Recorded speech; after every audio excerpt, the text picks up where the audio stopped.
the structure hasn't changed. I think that there may have been pews that they had removed, but this is, and actually we have several churches in the diocese that are built on this same model. There's a church over at the Rocky Mount, Immaculate Conception. This one actually might be a little bit larger, but the same sort of cruciform format and size and layout.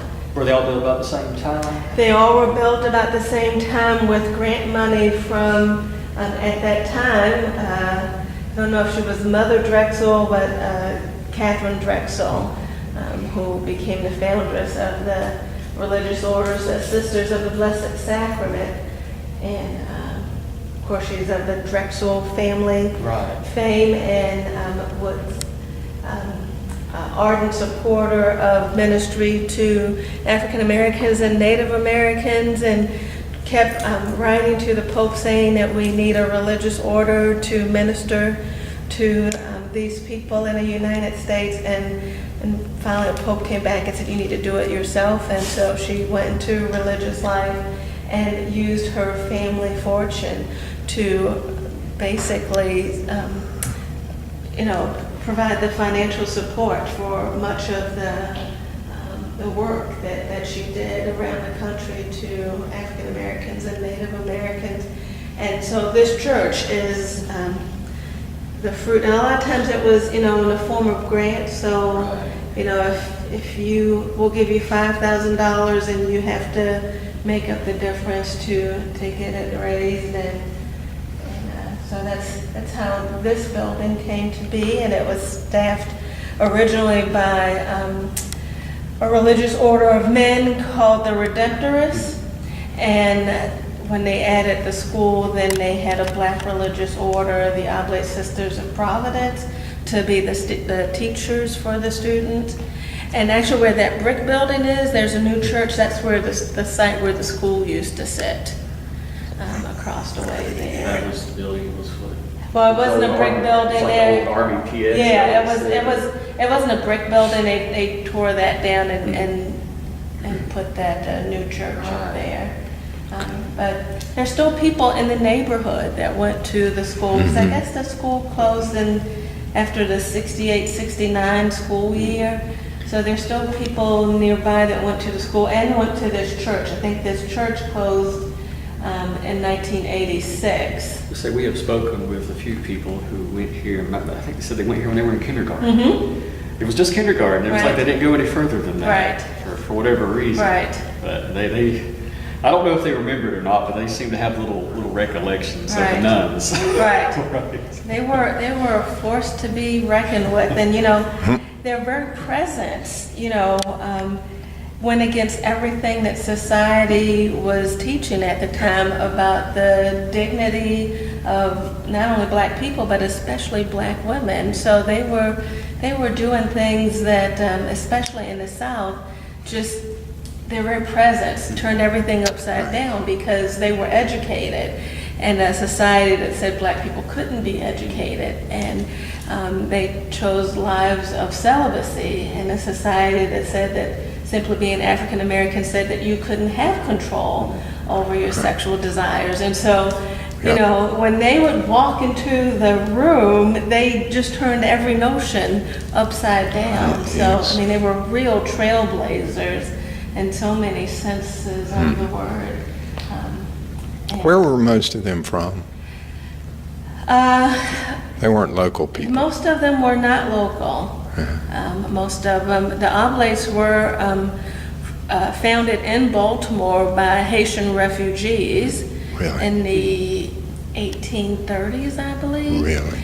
So, but actually there were a few families in North Carolina, because actually we have a few families whose relatives were Oblates. So I guess there were a few, but I don't think that the ones that were born and raised from North Carolina wound up serving here in the diocese. But so they drew from all over the country. So it was the religious order was a way in a time when women didn't typically go beyond maybe 8th grade or 12th grade, where a woman could go and receive advanced education. Right. So they drew from all over the place. I know you'd sent some stuff to Mr. Lovell here about the church and stuff. I don't know if Yeah. I saw this in here. You know what was the reasons why the church closed? Oh yeah, absolutely. I do know that. And actually, we just celebrated the 60th anniversary of integration of diocesan resources. So back before the landmark Brown v. Board of Education decision, which basically sort of set into motion the integration of schools and then all facilities in the country, our bishop, who at the time was Vincent Waters, decided that it was really against teachings of the church that we would have separate facilities for African Americans and Caucasians. And so he wrote a pastoral letter and integrated all diocesan facilities on the feast of, I believe it was the Feast of Christ the King for us, or Corpus Christi, and I think it was June 19th, 1953. So we just had a big pilgrimage and went to various civil rights sites in Birmingham and in Atlanta last year to sort of celebrate that occurrence. And the 50th anniversary of that, but the 60th anniversary of our integration.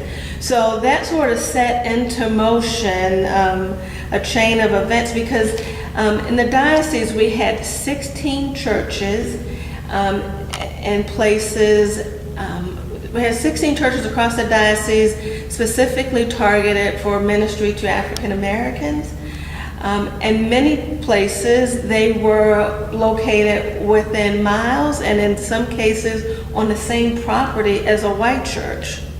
So we had a dual, and it wasn't just here in the Diocese of Raleigh or in North Carolina, it was a nationwide phenomenon. This is how the church decided to handle the issue of racism and Jim Crow laws, is by having a separate group of churches to minister to African Americans. And so that's how this church became merged with St. Therese, which I think is maybe 3 miles away. Right.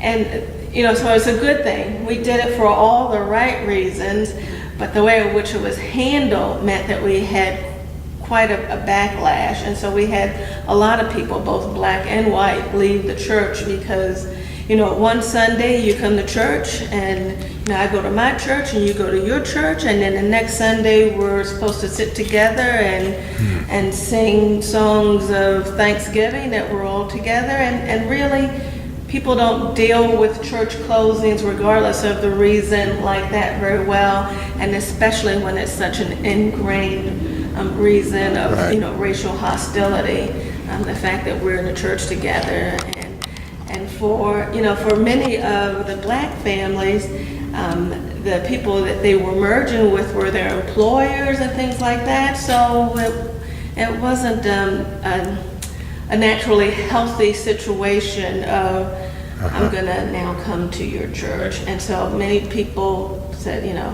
I've only been Catholic for 20 years, 10 years. I'm gonna still be religious, but I'm not gonna worship at this new church. And people fell away from the church. So here, in 1954, when the pastoral letter came to integrate, so this here church in was 53, this church actually did not merge with St. Therese until 1986. okay. So they continued to have. So we continue to have 2 churches in Wilson until 1986, and we continue to have 2 schools in Wilson until I think 1969. So. Now, when they ended up, merging in the 80s, was that because of lack of? By the time they merged in the 80s, the population here I think was less than 100 families. And so then it was just a matter of, we just don't have resources to staff 2 churches. Right. Because up till we started this project, last year, I never even heard of this church. Yeah, Never, absolutely. And I even spoke to people who, my wife has lived here all her life. Oh, It's like, okay. I've never heard of it. Yeah. So yes, and so unless she was African American, I'm sure that what happened here at the St. Alphonsus Center probably was not of much concern to the larger community. Right. Yeah. So, any other questions? Great. or- Not at the moment. Yeah. Currently, we rent Yeah. this space, so it's like this. We have meetings here quarterly, diocesan meetings, and we invite people from across the diocese to meet here, and we discuss our upcoming calendar of events and have speakers and whatnot come. But, so that's once a quarter. And what we do with this space is we rent it to a non-denominational church. And they're here on Wednesdays for Bible study and on Sunday for their church service. Do they use the facility right next to it also? No, they just use the church building, so, and we use that to, Catholic Charities, our Tar River, deanery, we're divided, the eastern part of North Carolina is divided to 8 deaneries, and so this area is part of the Tar River deanery. They have their Catholic Charities office, and they meet out here, I think quarterly, during the day, and then they have a Catholic Charities staffer come out here a couple of times a month, and they interview clients over in the other building. So, It's interesting though, when you come back, you have the Black Catholic Church here, and you have the white and St. Teresa, and just Right. looking at how this building's made compared to how that building Exactly. looks.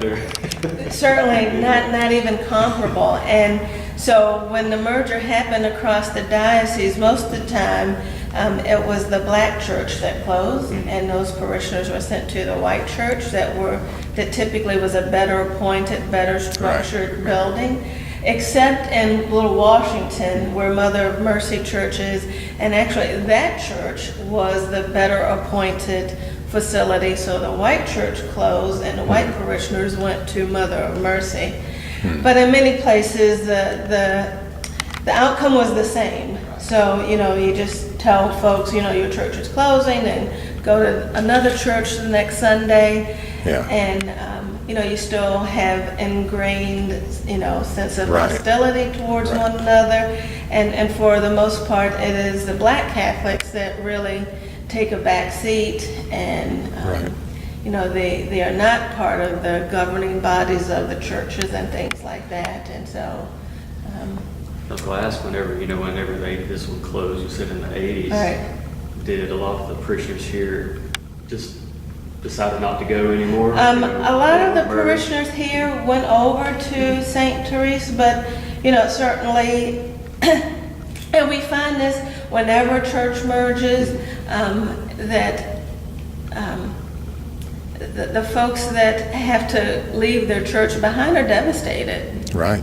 And Sure. so, this is their church home, but it's so much more. It's not just a place to worship on Sunday. So people go to the new church and they show up on Sunday, but it's done differently at the new church. And they have a different music director, and they've got people already doing stuff. And so they wind up just showing up on Sunday and being in the pew. And some eventually become very active in the church. And we do have members over at St. Teresa. They have like a St. Alphonsus guild over there.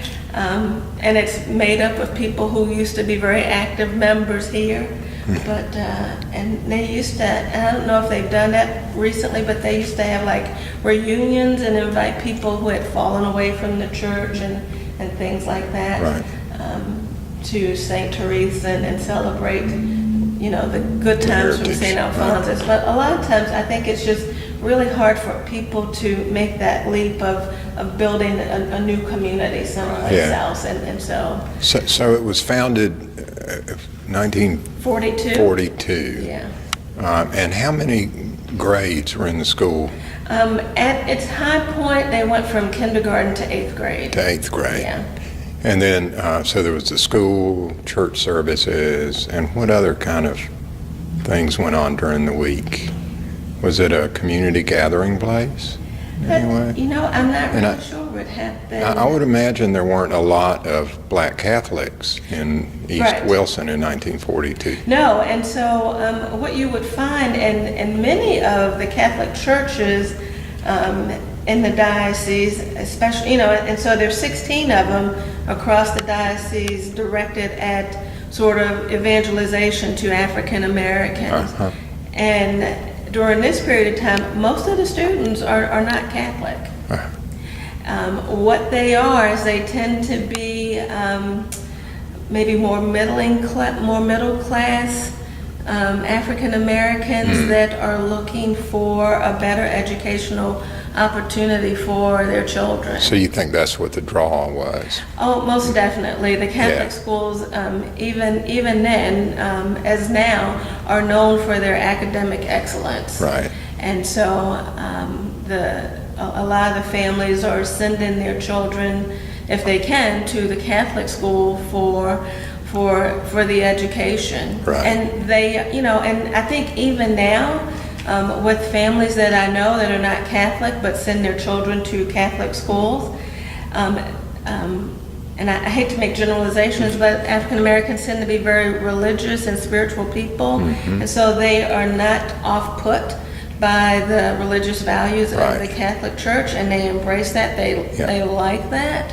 Yes. They don't agree with all the teachings as far as marriage and things like that and birth control, but the other core teachings Is and our Jesus. relationship with Christ and one Right. another, they have no problem with. And so Yeah. they, willingly and, more would send their children to Catholic schools if they could afford to. Yeah. So many of the middle class families or more well-to-do families are sending their kids to St. Alphonsus here and St.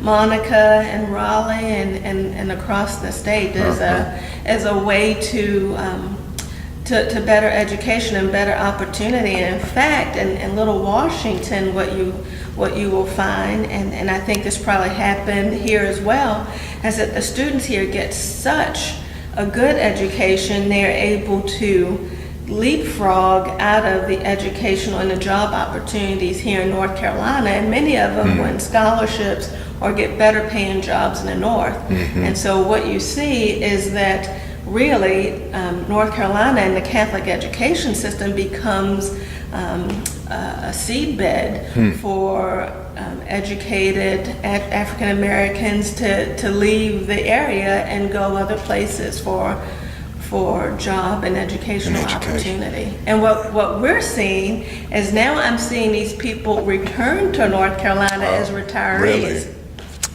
Really? One of the themes we've seen over and over and over is something you were alluding to, and that's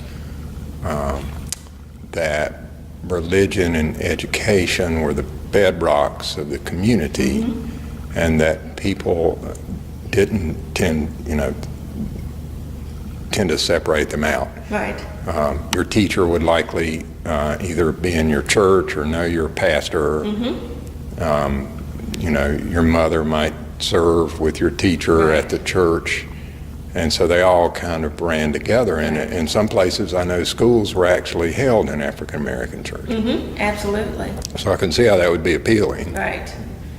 And then, of course, we know that under Jim Crow, the funding was wildly disparate between the white schools and the black schools. Separate but equal was anything but. Right. It was only separate, but far from being equal. So this might have been an opportunity, as you said, to have a higher level of education or... And the thought was that because you were using religious communities, and I think here especially, you were using a black religious community. And so you were giving these children role models that they were probably not likely to receive in many other places. So they did have a couple. I know there was at least one young man that's from this area that went through the St. Alphonsus school. Don't think his family was Catholic beforehand, but became Catholic and became a priest. Really? Yes. But, there is a tremendous amount of pride still to this day for schools like Barton High School. Was there any tension in the early days between Pride in the Neighborhood Public School and all it was producing? And that I can't speak to. Mm-hmm. I mean, you mentioned that there may have been a class divide. I was going to say, but I think that certainly would have been a class element right. to it, because so it was probably part of that. That's just anecdotal evidence is what I'm seeing in other places, in other Catholic schools at the time. Yeah. We have heard a lot of places we didn't expect it from people we weren't expecting it. We'll mention St. Alphonsus. That when we ask where'd you start school, well, I started kindergarten at St. Alphonsus. Yeah, the St. Alphonsus school. Yeah. So, and it was named after St. Alphonsus de Liguori, and I don't know if they ever went by the whole name or just went by St. Alphonsus. They just called it St. Alphonsus. I read what you sent though. Yeah. So, but the thought was that by using religious orders, because most of these churches that were for the African American community, they were not staffed by diocesan priests. They were staffed by religious order. And not that it made a difference in culture, but the thought was because these men had taken vows of poverty and could be sent anywhere around the world, that they were more equipped to deal with the hardship, so to speak, of ministering to an African American. And then also the same thing was happening with Native Americans population. So the thought was that they would be more inclined to be sensitive. I think the phrase they like to use, be sensitive to the needs of the Negro. Now, did they live here on site? Yeah, they lived in the house building right Okay. across the way. Okay. Yeah. So. Okay. Well, can you show us around the building and the grounds? Absolutely. So this is set up for the Protestant service. Actually, and I'll take you over to the house and we'll look at that, because the altar and a lot of the pictures that have been hanging on the wall of saints and things like that, they are in the house. We took those out of there because we view the altar as something sacred, and so it didn't make sense to us to leave it in here, because it's not sacred to them. It's just a big, heavy table. Place to put your papers. It's a place to put your papers and hold your jacket, and we're like, I don't know if it would look well with the drums sitting behind it. And exactly. And I was like, and you got drums behind it. Oh my goodness, I've been prior to Vatican II, because this would have been, a church where masses said in Latin and all that sort of stuff. So after Vatican II, did things kind of rearrange in And the things church? were rearranged, and instead of the priest celebrating Mass to the altar and with his back towards the congregation, he turned around, went to the other side of the altar and faced the congregation. And then, of course, Mass was no longer in Latin. That's the extraordinary form. Now the ordinary form is for Mass to be in the vernacular, so in English. And here in the diocese, we offer Mass in English, and Spanish, and French, Igbo, which is a Nigerian language, and Swahili. We offer it on several occasions in Tagalog, which is spoken in the Philippines, and so. So really, those changes didn't happen, to the 60s? Those changes happened, in the 60s, between, before my time. So I think last year we celebrated the inaugural meetings of Vatican II, the 50th. So I guess that was 62, 63 time frame that started, and finished up, I think, about 65. Just could imagine walking in church and the priest is facing that way. I've gone to Latin Mass a couple of times, and I went, wow, this is a little bit different. I don't know enough Latin to follow. Which I guess it was back, But back then, nobody understood the Latin. Well, I don't know if they understood it's certainly a more contemplative style of worship, and But, they would have been aligned like this, and my guess is that the priest would have probably gone probably out that way and walked around. I guess it probably wasn't carpeted either back then. It probably wasn't carpeted, and they would, process in with the altar servers down this main aisle. So in many ways, that would have stayed the same. And but it would have been a small congregation. Like I said, I think when they closed in '86, there were less than 100 families, because I think the numbers I read that they were, regular attendance was maybe 100 people. So you're talking about maybe 40 families or so. Right. So more of a food prep area with a restroom and whatnot. And I don't think that this probably would have been the vesting area if I understand properly. And the restrooms were. And I think the restrooms were already there, so that's what I'm thinking. It's probably the vesting area for the priest and the altar servers to get dressed, and then that door goes out to the outside. So my guess is that, and some of the churches that still have this setup, when the priest gets dressed, he doesn't come out this way to the church. They come out and process down the main aisle. So that's what would have happened here. From back there,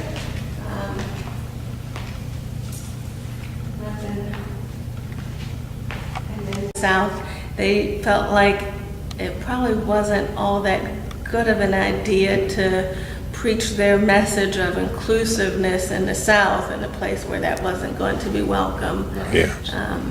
And so that's why they created the whole dual system of churches, right.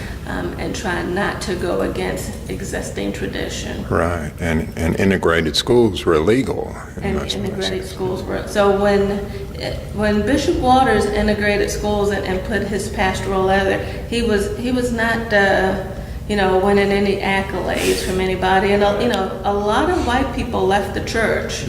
Black people left the church for a different reason, but white people left the church because they felt like he had gone where he had no right to go. So, bless his heart.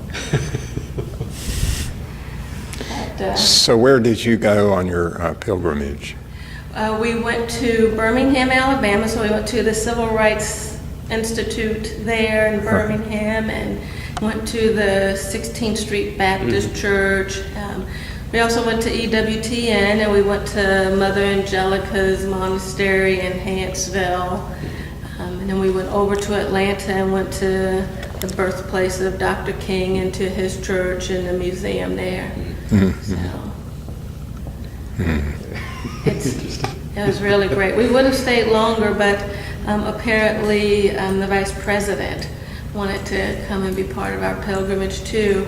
And that wasn't a problem with us, but then, when you get the Vice President, you get all of his security and all that sort of stuff. And so most of the folks that go with us on these pilgrimages during the year, this is like in the middle of the week, they tend to be elderly. And so I thought, I don't think I really want to be locked down in the area with the Vice President with 24 elderly people. I call them my spicy individuals instead of senior citizens. So we saw what we could see quickly. Part of that grant money from the Drexels, from Mother Drexel. Wouldn't be here without her generosity. And then we had pictures of the African American popes.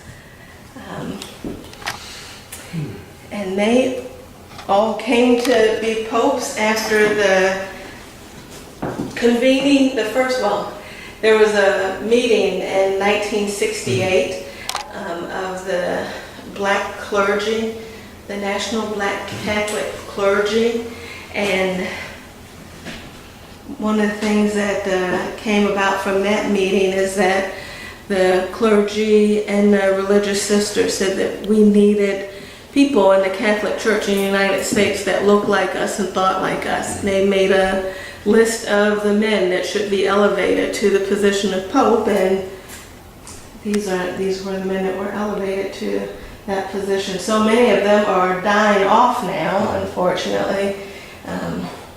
But Bishop Howes, who's the second from the left here, Bishop Howes was ordained for the Diocese of Raleigh. I think he's originally from Alabama, but came to North Carolina and went to seminary in Rome and was ordained by Bishop Waters.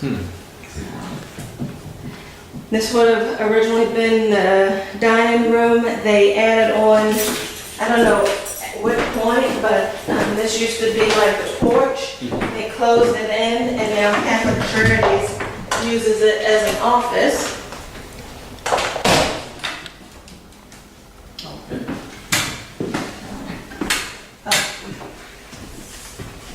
The lights are coming up, but they use this as an office to interview folks about, water bills, immigration needs, all sorts of, Catholic Charities handles all of that for us.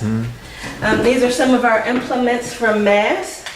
So we have the chalices and bells and thurible. That's the little thing with the holes that we put the incenser in. So.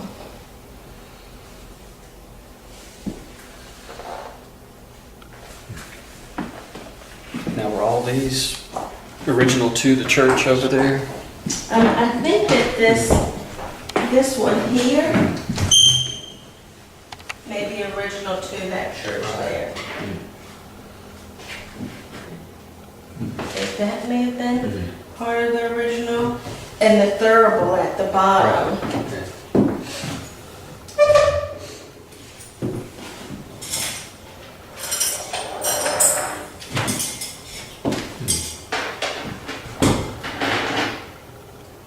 They would have been, but the rest of it is new. Right.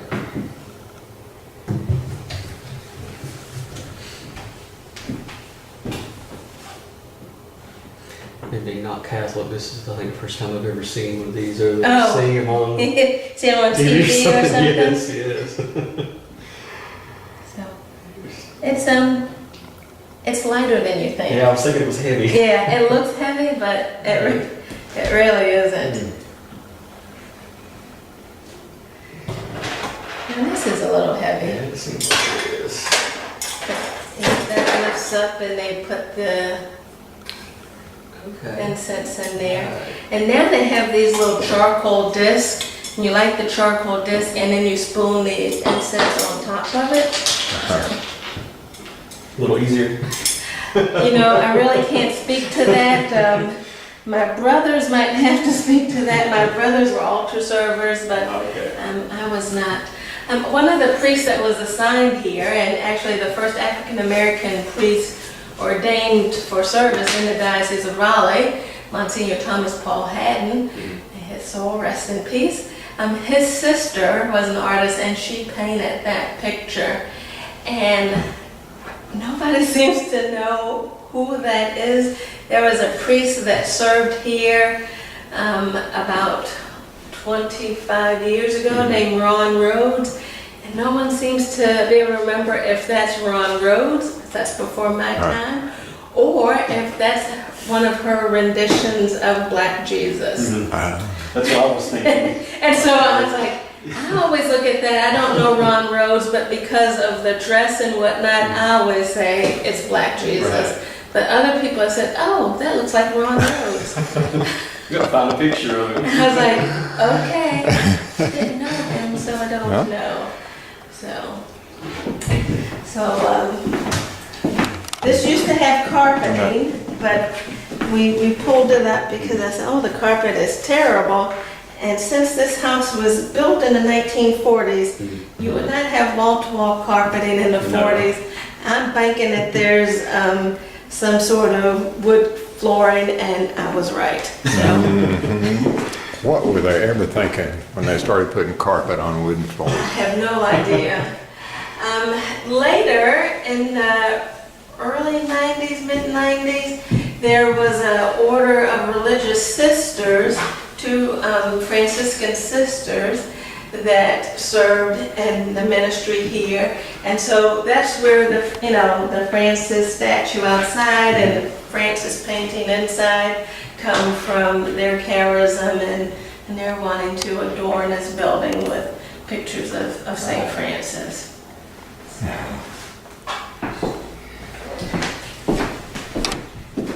Now we have pictures of our bishops and now St. John Paul.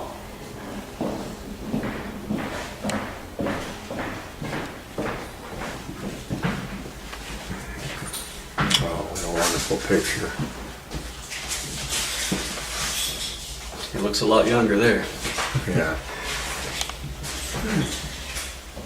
Down here, we have our oratory where we brought the altar. We have our little holy water font outside and it's a little chapel, but so we had all of these pictures inside, and these are pictures of the foundresses of the African American religious orders for women. So, I can't remember her name. I think her name was Sister Matilda, and she founded the handmaids,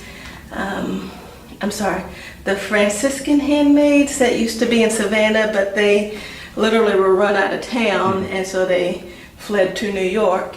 And then Blessed Henriette DeLille, who's hopefully on the road to sainthood, out of New Orleans, and Handmaids of the Holy Family. I see. And then in the corner is Mother Mary Lange, who founded the Oblate Sisters of Providence in Baltimore. So, and then along the walls we had pictures of African ancestry saints. So, like, many people know the story of Perpetua and Felicity, who were martyred, I think, in the 2nd or 3rd century, but they don't realize that they were African people. Yes. I believe Felicity was Perpetua's handmaiden, and they were condemned to death for being followers of Christ, and I think it was Felicity. They would not throw you to the lions if you were a pregnant woman and you were pregnant. They would not condemn your child to death. So Felicity, they waited for Felicity to give birth, and then after she gave birth, then they fed her to the lions. Moses the Ethiopian was a hermit and established many things as far as monastic life, but also from Africa. I have heard of him before. Have you? Yes, I have. Francis of Assisi was not, but once the religious women that lived here were Franciscans. Josephine Bakhita was elevated to sainthood, I believe, in 2000, and she was born in the Sudan. So none of these were here in the earlier days, right? Right. These are more recent. Yes, these are more Afrocentric pictures, and they would have been added probably in the right after the sisters left, or around that time, maybe before the sisters left, in the late 90s. These pictures would have been added. Do you think that, maybe you don't have any way of knowing, but do you think that the children who are coming here in the 40s and 50s knew these stories? They would not have known. They may have known the story of Saint Perpetua and Felicity, but there probably would not have been a lot of focus on the fact, or they may have missed the fact that they were African people, because up to that time, any saint, whether you were originated from Africa or not, was not depicted with having brown skin. So it's only been, now if you look at pictures of the Blessed Mother, it's only, I would say, in recent years that you see a Blessed Mother who doesn't look like she stepped off a flight from, the northernest reaches of Europe. So there was not a big push in the 30s or 40s or 50s to because I remember looking at my mother's prayer book. My family has been Catholic for over 100 years. And where are you from? I'm originally from Baltimore. Okay. And my understanding is that the reason why my family is Catholic is that, like many African American families, somebody went to Catholic school. Mm-hmm. They liked the teachings. The children got caught up in all the smells and bells and became Catholic, and then the parents followed them. And so, but I remember as a young child looking at my mother's prayer books and just being totally disappointed that there was nobody, you know. The church does a great job of teaching it. We're a universal church and we're for all people, but I remember looking through the books and not seeing anybody that remotely looked like me. And so as a child, I did not have a patron saint per se. I focused my attention and prayed for the canonization of Saint, she's now a saint. I like to think I had something to do with it. You did. Catherine de Aguirre, who was first, she's not the first Native American saint, because Juan Diego, who was connected with Our Lady of Guadalupe, was also an indigenous person, right? But she's the first one from this part of North America. Juan Diego from more Mexico, and of course Martin de Porres. But anyway, I sort of latched on to her because I thought, okay, one, she is young. I'm young. We got that in common. Two, she's from this part of the world. I'm from this part of the world. And three, I know that Native people look like they had some pigment in them. So I latched on to her. And she's one of my favorite saints. And so it's only been, in my lifetime that we really have started depicting saints that, they look like ethnic people. And so I think it's good for our children, for all of our children, to see that saints come in all hues from all around the globe, and from every walk of life. So I kind of wonder if other parts of the world were already doing that before they did it here. Yeah, I don't know. Yeah. I'm not so sure that our problem is unique to us, but it's something that we ought to lead the way in, being such a multicultural nation. Right. So, but definitely, unfortunately, by the time the school closed, the children that have been part of the diocesan African American, and it was first called Office of Black Catholic Ministry, they would have been exposed to these images, and they would have been told the stories that, there's saints and holy people that look like you. And then it's just living quarters upstairs, but we don't. Then the nuns, we can go up there. They're just nondescript little bedrooms, Sure. Sure. Thank you. Thank you so much. Yeah, no problem. Taking this time.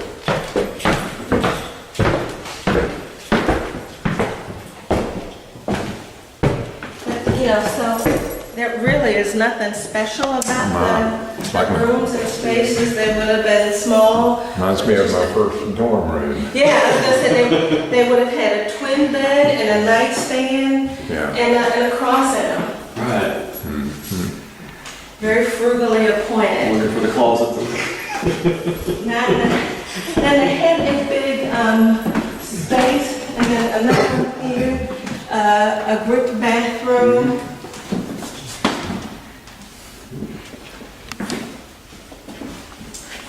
They would not have needed a lot of closet space because they're religious. They're the same thing every day. So they would have had some storage space here, but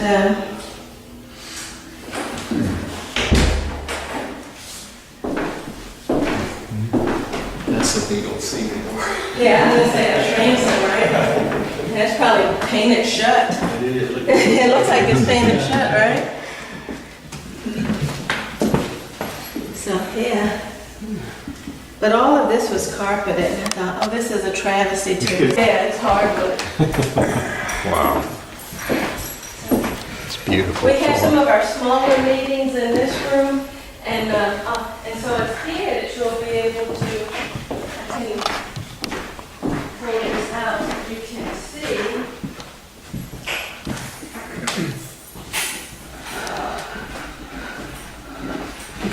This is an Afrocentric procession cross. It was not used at the St. Alphonsus Center when it was at the St. Alphonsus Church when it was a church, but it was something that we definitely added when it became the Center for Black Catholic and later African Ancestry Ministry. So.